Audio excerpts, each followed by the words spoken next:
আল্লাহ বলেছেন ফাইন্নামা আল উসরি ইউসরা, কষ্টের পরেই আছে সুখ। কষ্টের পরেই আছে সুখ। আমাদের জীবনে সুখ বেশি, কষ্ট কম। কয়দিন না খেয়েছিলাম, কয়দিন বিপদে পড়ছি, কয়দিন ডাকাইতে ধরছে, এক মাসের মধ্যে অসুস্থ থাকি কয়দিন আর সুস্থ থাকি কয়দিন, এটা হিসাব করে না। অসুস্থ যে ছিল খালি এটা খেয়াল রাখে, আছে না নাই? তার মানে ইন্নামা আল উসরি ইউসরা, দুঃখের পরে আছে সুখ। মোটিভেশন, প্রাণটা আবার উদ্বেলিত হয়ে ওঠে। তাই তো আসলে তো দুঃখের পরে সুখ। এজন্য কষ্ট যখন পাবেন, অসুস্থ যখন হবেন, ওইখানেও আনন্দ করবেন, কারণ সামনে আরাম আসতেছে। সুবহানাল্লাহ পড়েন। মুমিনের হারাবার কিছু নাই, দুঃখ পাওয়ার কিছু নাই। মুমিন অসুস্থ হলে অসুস্থতার মাধ্যমে, তার রোগের মাধ্যমে তার গুনাহ ঝরে যায়, সে আল্লাহর কাছে প্রিয় হয়ে ওঠে। তা আমাদেরকে কেউ হারাইতে পারে? কথা বলেন, আমাদের কেউ ভয় দেখাইতে পারে? মোটিভেশনাল সূরা, সূরাতুল ইনশিরাহ আর সূরাতুদ দুহা, এখানে অনেক হিউজ মোটিভেশন আছে। যারা হতাশ, যাদের জীবন ভাল লাগে না, মরে যেতে মনে চায়, গার্লফ্রেন্ড গালি দিছে, আছে না নাই? আবার বয়ফ্রেন্ড গার্লফ্রেন্ডের গালি দিছে, এ ওড়না পেঁচায়া ফ্যানের মধ্যে ঝুলে আত্মহত্যা করে। কত বড় পাগল তুই, মরলি কেন? গালি দিছে তো কি হয়েছে? হ্যাঁ, বুঝতে চায় না, হতাশ হয়ে যায়। আর বয়স কম তো, ইচড়ে পাকা, অল্পতে কাবু হয়ে যায়। এই সূরাগুলো পড়ে না, এখানে আশার বাণী আছে। আজকে আমি জানি কথা শোনাবো আপনাদেরকে, শুরুতে আগে সংক্ষেপে বলে দিই। এই সূরার মূল কথা হচ্ছে, মানে সেন্ট্রাল থিম বা সাবজেক্ট ম্যাটার, সূরাতুদ দুহার কেন্দ্রীয় আলোচ্য বিষয় হচ্ছে নিরাশ হবেন না, হতাশ হবেন না, হাল ছাড়বেন না, ভরসা রাখবেন কার উপর? মুমিনরা নিরাশ হয়, হতাশ হয়, হাল ছাড়ে নাকি ভরসা রাখে? কার উপর ভরসা? কার উপর? না নৌকার উপর? ধানের শীষ, নাঙ্গল, হাত পাখা, দাড়িপাল্লা, ভরসা থাকবে একজনের উপর। চিল্লায় বলেন, তিনি কে? Never be sad, never lose hope. Every time you feel like you cannot go on, you feel so lost that you are so alone. Don't despair and never lose hope, 'cause Allah is always by your side. Insha'Allah, Insha'Allah, Insha'Allah, you'll find your way. Insha'Allah, Insha'Allah, Insha'Allah, you'll find your way. Every time you feel like you cannot go on, you feel so lost that you are so alone. Don't despair and never lose hope, 'cause Allah is always by your side. Insha'Allah, pardon? Insha'Allah, Insha'Allah, you'll find a way. Insha'Allah, Insha'Allah, Insha'Allah, you'll find a way. ঠিক কি না? কি সুন্দর নাশিদ, never lose hope, you will find your way. তুমি তোমার পথ খুঁজে পাবে। আমাদেরকে পথ দেখায় কে? আল্লাহ। এজন্য সূরাতুদ দুহার কেন্দ্রীয় আলোচ্য বিষয় হচ্ছে হতাশ হওয়া যাবে না, নিরাশ হওয়া যাবে না, হাল ছাড়া যাবে না, ভরসা রাখতে হবে একজনের উপর। চিৎকার করে বলেন, তিনি কে? হতাশ যারা, ফ্রাস্ট্রেটেড, আপসেট পিপল, তাদের জন্য, হতাশ ব্যক্তিদের জন্য এই সূরাটা একটা আলোর বর্তিকা, একটা আলোর মশাল। এই সূরাটা পড়লেই হতাশ ব্যক্তিরা মনে শান্তি পায়, আশা ফিরে পায়, দিক ফিরে পায়। ঠিক কিনা? এই সূরাটা নাজিল হওয়ার একটা ব্যাকগ্রাউন্ড আছে, শুনবেন। বিষ্ণু ঈসা ইসলামের কাছে যখন ওহী নাজিল হতে শুরু করলো, বিষ্ণু ঈসা ইসলাম ওহীর কথাগুলো পৌঁছে দিতে লাগলেন। যাই নাজিল হতো বিষ্ণুনবী পৌঁছে দিতেন, বিশ্বনবী সাহাবাদের কাছে শেয়ার করে দিতেন। যেটাই নাজিল হতো তিনি পৌঁছে দিতেন, যেটাই, কারণ আল্লাহর আদেশ, ইয়া আইয়ুহার রাসূল বাল্লিগ মা উনজিলা ইলাইক, ও নবী আপনার কাছে আমি ওহী থেকে যা নাজিল করি সব পৌঁছে দেন, একটাও গোপন করা যাবে। আল্লাহর কাছ থেকে বিশ্বনবী যে সমস্ত মেসেজ, ইনফরমেশন, তথ্য, রেভেলেশন ওহী পেয়েছে, একটাও কি বিশ্বনবী গোপন করেছে? সব প্রকাশ করে গিয়েছে, সব শেয়ার করে গিয়েছে। বিশ্বনবী শেয়ার করতে লাগলেন। সকালে যা নাজিল হয় শেয়ার করেন, দুপুরে নাজিল হয় শেয়ার করেন, রাতে নাজিল হয় শেয়ার করেন, শেয়ার করতে লাগলেন। কিন্তু কি অবাক করা কাণ্ড, হঠাৎ করে এই ওহী আসার ধারাবাহিকতা আল্লাহ বন্ধ করে দিলেন। ওহী আর আসে না।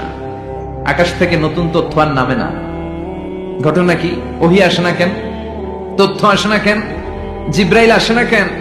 কোন বর্ণনা এসেছে 15 দিন, কোন বর্ণনা 1 মাস, 3 মাস, এমনকি 6 মাস পর্যন্ত বর্ণনা পাওয়া যায় যে বিশ্বনবীর কাছে 6 মাস ওহী আসে নাই। বিশ্বনবী তো অবাক, ঘটনা কি? ওহী নামে না কেন? আর ওহী না আসলে তো বিশ্বনবী শেয়ার করতে পারে না। এতদিন যা আসতো বলে বেড়াতো, এখন আসেও না, বলতেও পারে না। কাফির মুশরিকরা বিশ্বনবীর গালি দিতে শুরু করলো, মুহাম্মদের রব মুহাম্মদরে ভুইলা গেছে, মুহাম্মদের আল্লাহ মুহাম্মদরে ছেড়ে দিয়েছে। বিশ্বনবীর চাচি আবু লাহাবের স্ত্রী উম্মে জামিল বলতে শুরু করলো, কি মুহাম্মদ, তোমার শয়তানটা তোমার কাছে আসে না? না, শয়তান দ্বারা তিনি জিব্রাইলকে বুঝিয়েছেন যে তোমার জিব্রাইল তোমার কাছে আসে না। এভাবে সবাই গালমন্দ করতে শুরু করলো যে মুহাম্মদের আল্লাহ মুহাম্মদকে ভুলে গিয়েছে। বিষ্ণু ইসলাম নিজেও হতাশ হয়ে গেলেন, কি রে ওহী আসে না কেন? আমার কোনো ভুল হচ্ছে না তো? আমার কোনো অপরাধ হয়ে গেল না তো? আল্লাহ কি আমার উপর অসন্তুষ্ট হয়েছেন? আল্লাহ কি আসলেই আমারে ভুলে গেছেন? আল্লাহ কি আমাকে ত্যাগ করেছেন? তিনি কি আমার উপর রেগে আছেন? আমরাও মাঝে মাঝে এরকম হতাশ হয়ে পড়ি। এরকম হতাশ লোক আছে না নাই? কিরে আমার দোয়া কবুল হয় না কেন? আল্লাহ আমার ডাকে সাড়া দেয় না কেন? আমার জীবনে এত দুঃখ কেন? আমার জীবনে তো ভালো কিছু হয় না, খালি সব কষ্ট আমার কেন? এরকম আছে না নাই? এরকম হতাশদের জন্য এই সূরাটা একটা আলোকবর্তিকা, মোটিভেশনাল সূরা। আলহামদুলিল্লাহ পড়েন। বিশ্বনবীকে আল্লাহ আশ্বস্ত করলেন আর এই সূরাটা নাজিল করলেন আর বললেন ওয়াদ-দুহা। ওয়াদ-দুহা, দুহা মানে আলো, দুহা মানে আলো, প্রভাতের সূর্য কিরণের শপথ। Look up, the sunlight, it's a very beautiful day out there. ও নবী হতাশ হবেন না, বেরোন, সকালের সূর্যটা কত সুন্দর, কি ঝলঝলে পৃথিবী, ফকফকে আর তকতকে, দেখলেই মনটা ভরে যায়, ঠিক কিনা? দুহা, দুহা মানে আলো, আশার আলো, সম্ভাবনার আলো। আমাদের জীবনে আলোর দরকার আছে না নাই? আলো না থাকলে আমরা বাঁচতে পারবো? আলো লাগে বড় ভালো। এই আজকে আলো না থাকলে আমরা দেখা যাইতো? এজন্য কোরআনকে আল্লাহ আলো বলেছেন। কোরআনকে কি বলেছে?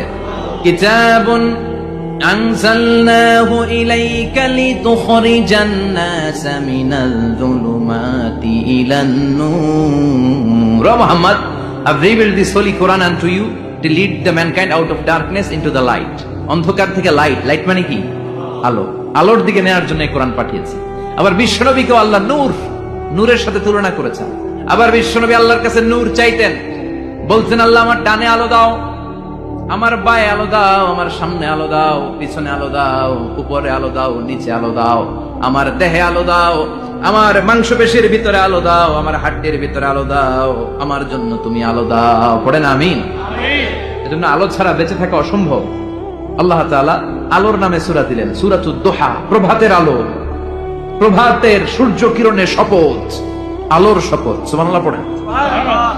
এরপর আল্লাহ বললেন ওয়াল লাইলি ইযা সাজা, আলোর শপথ, সকালবেলার সূর্য কিরণের শপথ। দ্বিতীয় আয়াতে আল্লাহ বললেন রাত্রিবেলার শপথ, যখন রাত্রিটা নিঝুম হয়, হয় নিস্তব্ধ, নিঝুম আর নিস্তব্ধ রাতের শপথ। তাহলে আল্লাহ আলোর কসম কাটলেন, তারপরে অন্ধকারের কসম কাটলেন, ঠিক কিনা? আলো দ্বারা মূলত আল্লাহ তাআলা ওহীর আগমনকে বুঝিয়েছে, আর অন্ধকার দ্বারা আল্লাহ তাআলা ওহীর অনুপস্থিতি বুঝিয়েছে। এটা দিয়ে আল্লাহ বুঝাতে চাইলেন, ও নবী, কাফির মুশরিকরা আপনারা গালি দেয়, ওরা বলে যে আমি আপনারা ভুলে গেছি, আমি আপনারা ত্যাগ করেছি, আমি আপনার প্রতি অসন্তুষ্ট। না না, আমি ইচ্ছা করে ওহী পাঠাই না, কারণ সব সময় আলো থাকলে ভালো লাগে না, কিছু সময় অন্ধকারের দরকার আছে না নাই? বুঝে শুনে উত্তর দিয়ে। 24 ঘন্টা আলো, 365 দিন খালি আলো আলো আরো আলো। যদি সূর্যের আলো সব সময় থাকে 365 দিন, ভাল লাগবে? রাতে ঘুমাবেন কেমন? আবার সব সময় ঘুটঘুটে অন্ধকার, আলো নাই, ভাল লাগে? ক্ষেত খামারে চাষ করা লাগবে না, বাজারে যাওয়া লাগবে না। তার মানে আলোরও দরকার আছে, অন্ধকারেরও দরকার আছে। এটা দিয়ে আল্লাহ বুঝাতে চাইলেন, নবী, ওহী নাজিল করার জন্য দরকার আছে, মাঝে মাঝে ওহী বন্ধ রাখা আপনার বিশ্রাম দেওয়ারও দরকার আছে। চিৎকার করে বলেন আল্লাহু আকবার। এজন্য আল্লাহ বললেন ওয়াদ-দুহা ওয়াল লাইলি ইযা সাজা মা ওয়াদ্দা'আকা রাব্বুকা ওয়া মা ক্বালা ওয়ালাল আখিরাতু খায়রুল লাকা মিনাল উলা। সুবহানাল্লাহ পড়েন। ও নবী, প্রভাতের সূর্য কিরণের শপথ, নিঝুম নিস্তব্ধ রাত্রিবেলার শপথ, আলো আর অন্ধকারের শপথ করে আমি বললাম, আপনার প্রভু আপনারে ভুলে যায় নাই, আপনার উপর অসন্তুষ্ট হয় নাই। আমি আল্লাহ ইচ্ছা করে ওহী বন্ধ রেখেছি, কারণ ওহীর একটা পাওয়ার আছে। বারবার ওহী রিসিভ করলে আপনার স্নায়ু এটা সহ্য করতে পারবে না, আপনার দেহ এটারে বরদাস্ত করতে পারবে না। নবী, আমি আপনার প্রতি এত রহম দিলে, এত ভালোবাসি, বারবার ওহী নিতে নিতে আপনার যে কষ্ট হয়, এই কষ্টটা আমার আল্লাহর সহ্য হয় না। এজন্য আমি আল্লাহ ইচ্ছা করে কিছুদিন ওহী বন্ধ রাখছি। সুবহানাল্লাহ পড়েন। তার মানে এই নয় যে আমি আপনারে ভুলে গিয়েছি, আমি আপনারে ছেড়ে দিয়েছি। আরে নবী, আমি তো আমার নামের সাথে আপনার নামকে জুড়ে দিয়েছি। লা ইলাহা ইল্লাল্লাহ মুহাম্মাদুর, যেখানে আমার আল্লাহর নাম সেখানে বিশ্ব নবীর নাম আছে না নাই? আযান যখন দেই আল্লাহু আকবারের পরে বিশ্ব নবীর নাম আছে না নাই? একামতে আছে না নাই? আবার আল্লাহর জন্য যখন সালাত আদায় করি, শেষ বৈঠকে বিশ্ব নবীর উপর দুরূদ আছে না নাই? রাফা'না লাকা যিকরাক, ও নবী, আপনার নামকে আমি অনেক উপরে তুলে ধরেছি। আমার নাম যেখানে, আপনার নাম ওইখানে। গোটা বিশ্বব্যাপী আপনার নাম ছড়ায় যাবে। ওরা আপনারে গালি দেয় কবি বলে, ওরা গালি দেয় গণক বলে, ওরা বলে আপনি আফতার, লেস কাটা। আসলে যারা আপনারে গালি দেয় ওরাই লেস কাটা। ওরা আপনারে বলে আপনি নির্বংশ, আপনার ছেলেগুলো বেঁচে নাই, মেয়ে বেঁচে আছে, আপনার নাম নেয়ার কেউ থাকবে না। ওই আবু জাহেল, উতবা, সাইবা, ওদের নাম নেয়ার কেউ থাকবে না। আপনি লেস কাটা নন, আপনি নির্বংশ নন। ইন্না শানিয়াকা, চিল্লায় বলেন ইন্না শানিয়াকা। যারা আপনারা গালি দেয়, যারা আপনারা নিয়ে কটু কথা বলে, ওরাই লেস কাটা, ওরাই নির্বংশ। ওদের বংশকে আমি আল্লাহই নির্বংশ করে ছাড়ি। চিল্লায় বলেন ঠিক কিনা? ও নবী, মা ওয়াদ্দাআকা রাব্বুকা ওয়া মা ক্বালা, আপনার রব আপনারে পরিত্যাগ করে নাই, আপনারে ভুলে যায় নাই, আপনারে ছেড়ে দেয় নাই। আপনার রব ইচ্ছা করেই ওহী নাজিল বন্ধ করে রেখেছে। আমি ইচ্ছা করেই আপনারে প্রেসার দিতে চাই নাই গো নবী, কারণ ওহী রিসিভ করা অনেক কঠিন। এটা আস্তে আস্তে আপনি অভ্যস্ত হবেন। সুবহানাল্লাহ পড়েন। ওহীর একটা পাওয়ার আছে না নাই? আমরা তো কি মজায় মজায় কোরআন পাইছি। এই যে কি সুন্দর কোরআন নিয়ে বসে পড়ি, তাফসীর করি, কি মজার কোরআন। আহা, এই কোরআনটা রিসিভ করতে যে বিশ্বনবীর কত কষ্ট হয়েছে। এই কোরআনকে আল্লাহ বলেছেন এটা কাওলান সাকিলা, very heavy and weighty word. এটা অনেক ওজনওয়ালা কথা। ইন্না সানুলকি আলাইকা কাওলান, এটার অনেক ওজন। এই কোরআনটা যদি পাহাড়ের উপরে নাজিল করা হতো, পাহাড়গুলো দুমড়ে মুচড়ে ভেঙে টুকরো টুকরো হয়ে খান খান হয়ে যেত। ঠিক কিনা? এত কঠিন বানিয়ে এটা। ও নবী, আমি আলোর সাথে ওহীর মিল ঘটিয়েছি, আলো দিয়ে ওহীকে বুঝিয়েছি। সূর্যের যেমনি কিরণ আছে, তেজ আছে, এই ওহীরও একটা তেজ আছে। এই তেজ, এই কিরণ আপনি সবসময় সহ্য করতে পারবেন না। এজন্য আমি ইচ্ছা করে কিছুদিন ওহী নাজিল করা বন্ধ করে রেখেছি। সুবহানাল্লাহ পড়েন। ইচ্ছে করে আমি নাজিল করি নাই। সব সময় নাজিল হলে আপনার ভালো লাগতো না। বুখারীর বর্ণনা, মা আয়েশা বলতেন, শীতের রাতে, কনকনে মাঘ মাসের শীতের রাতে যখন বিশ্বনবীর উপর কোরআনের আয়াত নাজিল হতো, বিশ্বনবী ঘেমে ঘেমে একাকার হয়ে যেতেন। হাত্তা লা ইয়াতাফাসসাদু জাবিনুহু আরাকান, বিশ্বনবীর দাড়ি আর থুতনি বেয়ে ঝরঝর করে পানি পড়তো। আমরা কম্বল গায়ে দিয়ে থাকি আর বিশ্বনবী ঘামে। সুবহানাল্লাহ কইবেন না? এটা কাওলান সাকিলা, অনেক ওজনওয়ালা কথা। আবার বিশ্বনবী যখন ওটের উপরে বসে থাকা অবস্থায় কোরআনের আয়াত নাজিল হতো, ওটের ভোগটা মুহূর্তের মধ্যে বালুর মধ্যে, জমিনের মধ্যে লেগে যেত। ঘোড়ায় চড়া অবস্থায় বিশ্বনবীর কাছে যখন কোরআন নাজিল হতো, ঘোড়ার পা গুলো মরুভূমির বালুতে দেবে যেত। মাঝে মাঝে বিশ্বনবী সাহাবাদের রানের উপরে, পায়ের উপরে মাথা দিয়ে শুয়ে পড়তেন, ক্লান্ত শ্রান্ত। যায়েদ বিন হারেসা, বিশ্বনবীর পালক পুত্র, তার পায়ের উপরে মাথা রেখে বিশ্বনবী একবার কথা বলতে বলতে ঘুমিয়ে পড়লেন। ঘন্টাখানিক ঘুমালেন। যায়েদ বিন হারেসা বলে, আমার কাছে তেমন কোনো কষ্টই হচ্ছে না, বিশ্বনবীর মাথাটা খুব বেশি ওজন মনে হচ্ছে না। ঘন্টাখানিক পর বিশ্বনবী চোখ খুললেন, আর খোলা মাত্রই ওনার উপর ওহী কোরআনের আয়াত নাজিল করতে শুরু করলো। কে? যায়েদ বিন হারেসা বলে, যখনই কোরআনের আয়াত নাজিল হতে শুরু করলো, আমার মনে হচ্ছে বিশ্বনবীর মাথাটা 50-60 কেজি ওজন বেড়ে গিয়েছে। বিশ্বনবীর মাথার ওজনে আমার পায়ের রান ফেটে যাবে, আমার পায়ের হাড্ডি ফেটে যাবে, আমার পাটা ভেঙে খান খান হয়ে যাবে মনে হচ্ছিল। তার মানে কোরআনের আয়াত যখন নাজিল হয়, বিশ্বনবীর উপর একটা প্রেসার আছে না নাই? এই জন্য আল্লাহ বললেন, নবী, আমি আপনার ভুলে যাই নাই।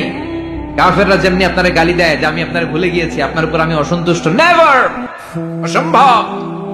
আমি আপনার উপর কখনো অসন্তুষ্ট নই, বরং আমি ইচ্ছা করি আপনার উপর থেকে প্রেসার কমিয়ে দেওয়ার জন্য কয়েকদিন ইচ্ছা করে আপনার ছুটিতে রাখছি। সুবহানাল্লাহ পড়েন। যাতে করে আবার এনার্জি গায়ে নেওয়ার পরে নতুন করে কোরআনের আয়াত রিসিভ করার জন্য আপনি সক্ষম হন। চিল্লায় পড়তে হবে আল্লাহু আকবার।